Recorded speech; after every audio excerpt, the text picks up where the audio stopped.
আজকে যারা আপনারা কষ্ট করে এখানে এসেছেন, আমার মতো একজন অতি নগণ্য মানুষকে স্বাগতম জানানোর জন্য, আমাকে শুভেচ্ছা জানানোর জন্য তাদেরকে আমি আমার অন্তরের অন্তঃস্থল থেকে আমার কৃতজ্ঞতা জানাচ্ছি।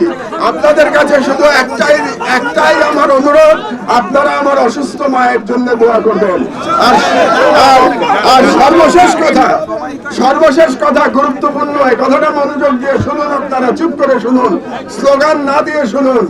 সেটা হলো পরাজিত ফ্যাসিবাদ বিদেশে বসে তার বিদেশি বন্ধু, বিদেশি প্রভু, তার কোনো বিদেশি বন্ধু নাই, তার বিদেশি প্রভু এবং বাংলাদেশের এজেন্টদের দিয়ে বিপ্লবকে নস্যাৎ করার অপচেষ্টা চালাচ্ছে। আপনাদের কাছে আমার স্বনির্বন্ধ অনুরোধ, একজন সিনিয়র সিটিজেন হিসেবে এবং আপনাদের লড়াইয়ের সাথী হিসেবে আমার অনুরোধ যে আপনাদের মধ্যে যেন কোনো অনৈক্য না আসে, কোন রকম অনৈক্যের ফাটল ধরে যেন ফ্যাসিবাদ আবার বাংলাদেশে মাথা চাড়া না দিয়ে উঠতে না পারে।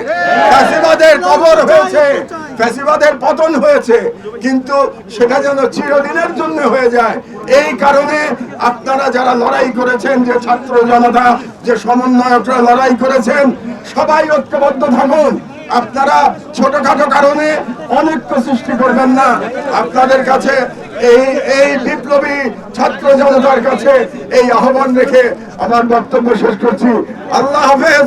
বিপ্লব দীর্ঘজীবী হোক।